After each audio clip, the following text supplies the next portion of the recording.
Você deveria agradecer por cuidarmos de você, disse minha família adotiva ao pegar todo o meu salário de estagiária. Meu nome é Ana, e por quase 18 anos, a palavra gratidão foi martelada na minha cabeça como um prego enferrujado. Gratidão por ter um teto sobre a cabeça, mesmo que fosse o menor quarto da casa, com vista para um muro mofado. Gratidão pela comida no prato, mesmo que fosse, invariavelmente, o que sobrava depois que meus irmãos adotivos, os gêmeos Lucas e Luana, se empanturravam.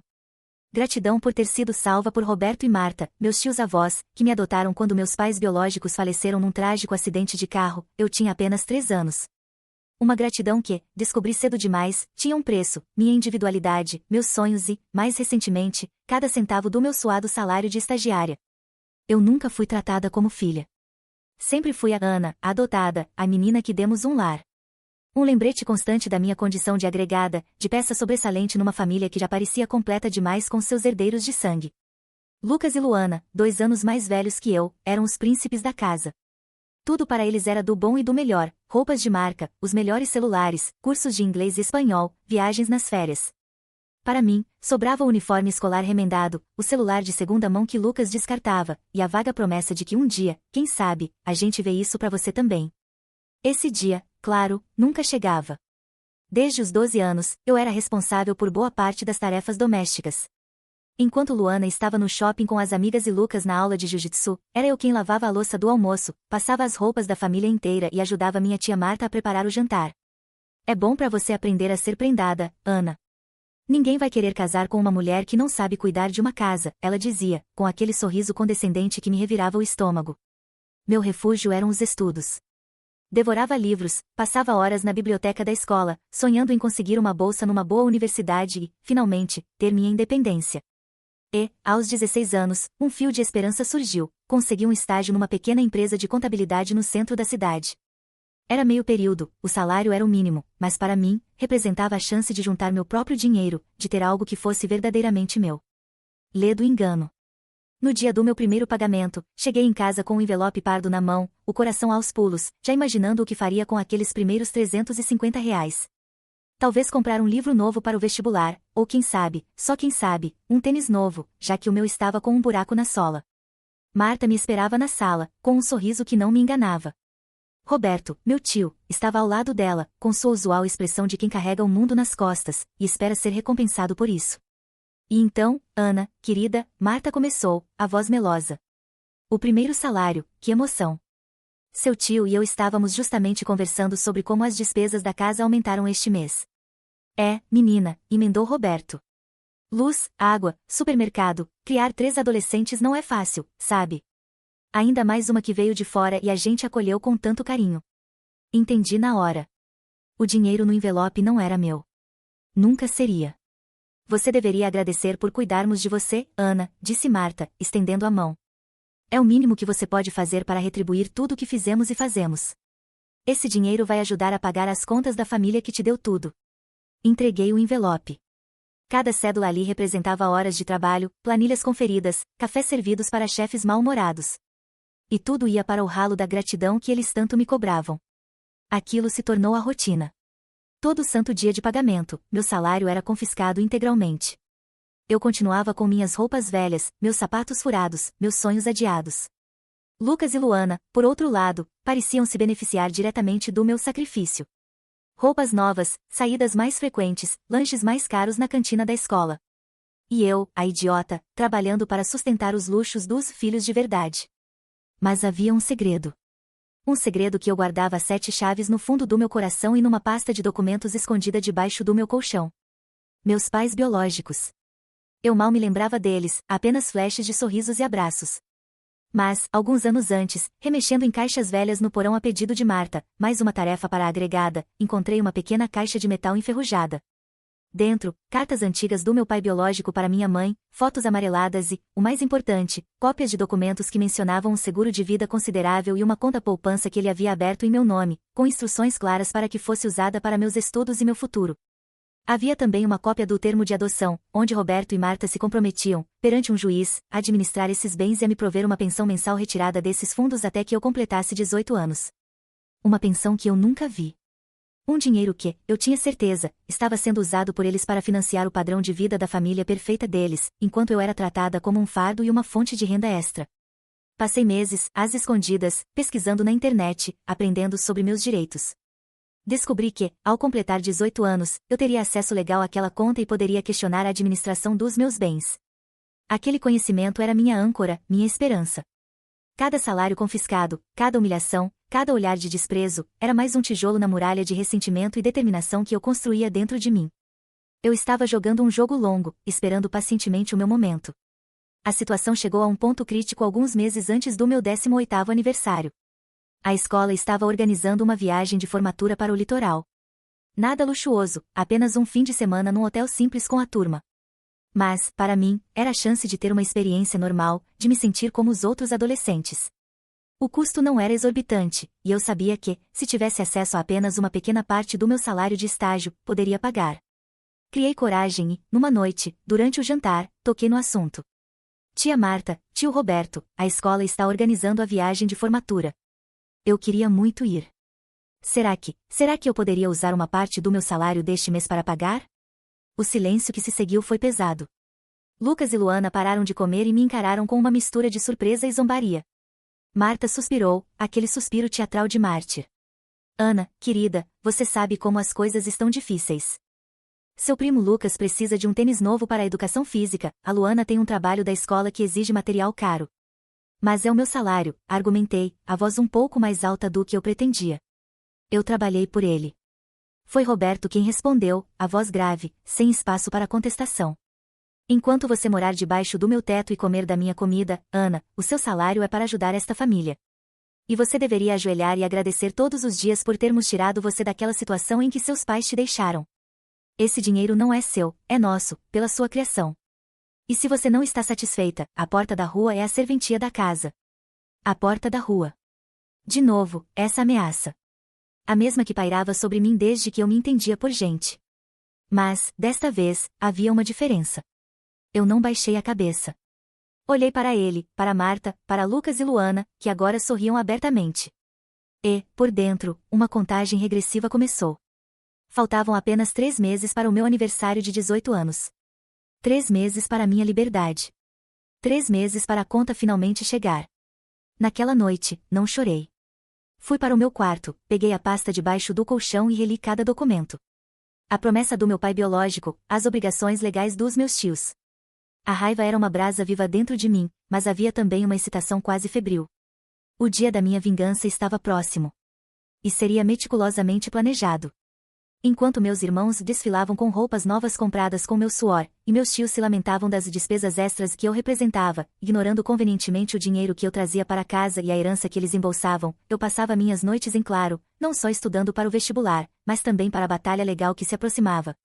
Contatei, através de um fórum online de assistência jurídica gratuita, um jovem advogado recém-formado, Dr. Alves, que se interessou pelo meu caso e concordou em me ajudar assim que eu atingisse a maioridade. Ele me orientou sobre quais documentos reunir, como agir. A contagem regressiva na minha cabeça era implacável. Cada dia que passava era um dia a menos de servidão. E, na véspera do meu 18º aniversário, enquanto a família discutia animadamente sobre a festa surpresa que Luana estava planejando, para ela mesma, claro, com o meu dinheiro, sem dúvida, eu estava no meu quarto, revisando cada detalhe do meu plano. A pasta de documentos estava pronta. Uma cópia do testamento do meu pai, os extratos bancários da conta que eu finalmente consegui rastrear, a cópia do contrato de adoção com a cláusula da pensão em destaque, e a notificação extrajudicial que o Dr. Alves havia preparado, exigindo a prestação de contas e a devolução de cada centavo desviado da minha herança. Amanhã, eu pensei, com um sorriso frio nos lábios. Amanhã, a gratidão vai mudar de lado. E a conta, meus caros benfeitores, finalmente vai chegar. E vai ser salgada. O dia do meu 18º aniversário amanheceu como qualquer outro naquela casa, com a indiferença habitual. Um parabéns apressado de Marta enquanto ela preparava o café da manhã dos príncipes Lucas e Luana, que nem sequer levantaram os olhos dos celulares. Roberto resmungou algo que pareceu um juízo, menina, antes de sair para o seu bico de sei lá o quê. Nenhum bolo, nenhum presente, nenhuma menção especial. Para eles, era apenas a data em que eu, legalmente, deixava de ser uma despesa obrigatória e passava a ser apenas a agregada que deveria ser eternamente grata. Mal sabiam eles que a gratidão estava prestes a ganhar um novo significado. Passei o dia no meu estágio, a ansiedade e a expectativa fazendo um nó no meu estômago. O Dr. Alves, meu jovem e idealista advogado, havia me ligado pela manhã para desejar feliz aniversário e confirmar que toda a documentação estava pronta e autenticada. A estratégia estava traçada. Apenas aguardava o momento certo. E o momento certo veio naquela noite, durante o jantar especial que Marta preparou. Não para mim, claro. Era o aniversário de namoro de Luana com algum rapaz que, eu tinha certeza, também estava sendo financiado, de alguma forma, com o meu dinheiro. A mesa estava um pouco mais caprichada, com uma toalha limpa e até mesmo taças de vinho, para eles, claro, e para mim, o copo de requeijão de sempre. Quando todos estavam sentados, Roberto já no seu segundo copo de vinho barato, Marta se gabando das conquistas amorosas de Luana, e Lucas reclamando que precisava de dinheiro para um show imperdível, eu pigarreei. Com licença, comecei, a voz surpreendentemente firme. Já que hoje é um dia especial, meu aniversário de 18 anos, eu gostaria de fazer um pequeno anúncio. E de apresentar alguns presentes. Eles me olharam com uma mistura de surpresa e tédio.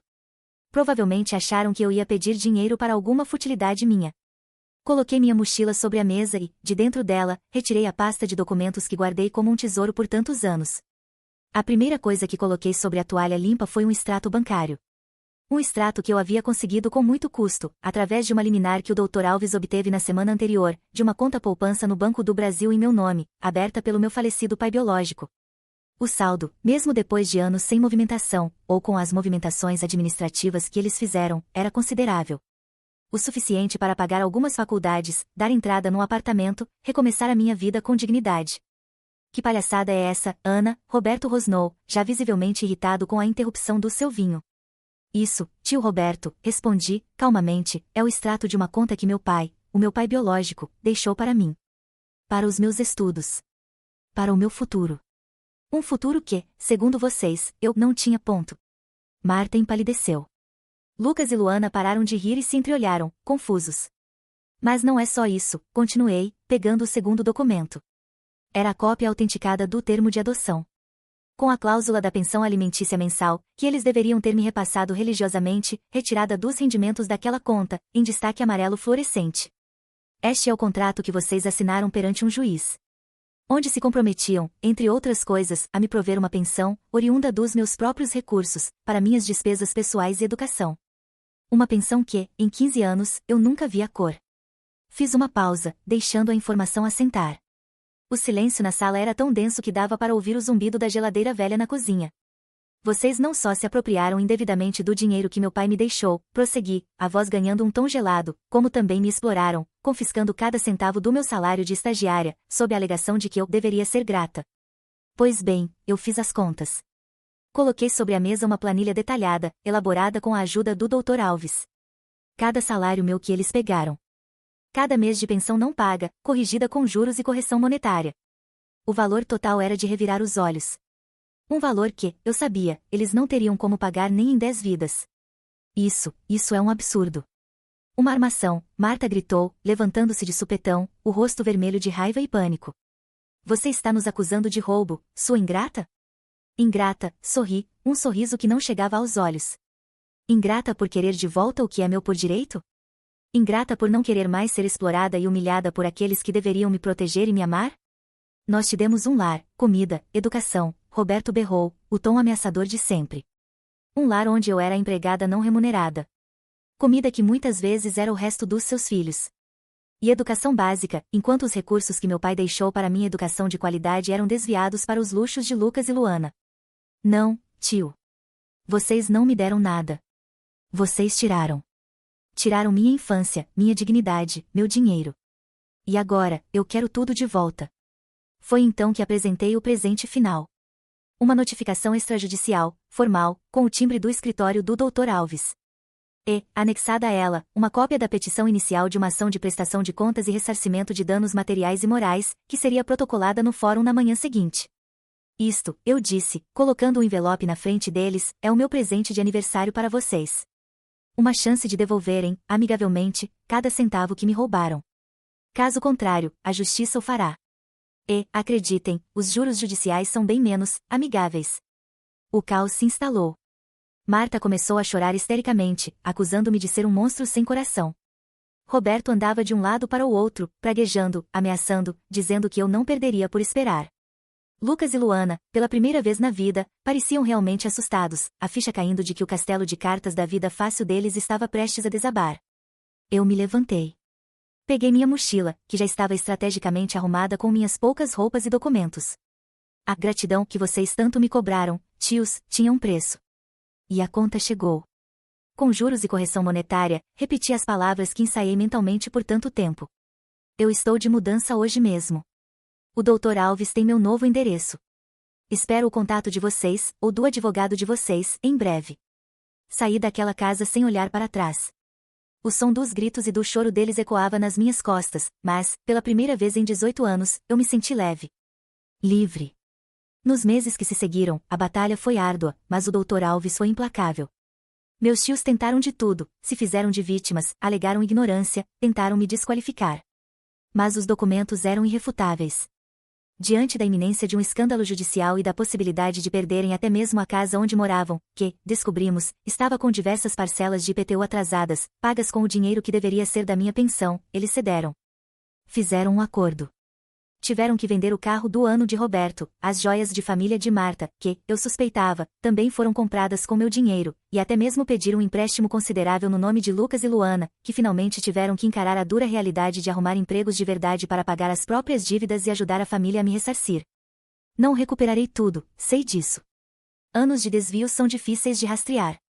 Mas recuperei o suficiente para garantir meus estudos, para alugar um pequeno apartamento e, principalmente, para recomeçar minha vida nos meus próprios termos. Hoje, sou estudante de Direito. Inspirada pela minha própria história e pela dedicação do Dr. Alves, decidi que usaria minha voz e meu conhecimento para defender aqueles que, como eu, foram silenciados e explorados. Minha relação com minha família adotiva? Inexistente. Eles fizeram a cama, e agora estão deitando nela. Lucas e Luana, pelo que soube, ainda patinam para se ajustar à vida sem os privilégios de antes. Marta e Roberto vivem uma vida bem mais modesta, assombrados pelas dívidas e, espero, pelo peso da consciência. A gratidão? Ah, essa eu guardo para o meu pai biológico, que mesmo ausente, cuidou de mim da melhor forma que pôde. E para mim mesma, pela força de não ter desistido, de ter lutado pelo que era meu. Porque, no final das contas, a maior gratidão que podemos ter é pela nossa própria capacidade de nos reerguermos, mesmo quando o mundo, e a própria família, tenta nos manter no chão. E essa gratidão, meus amigos, não tem preço. E ninguém pode tirar de mim.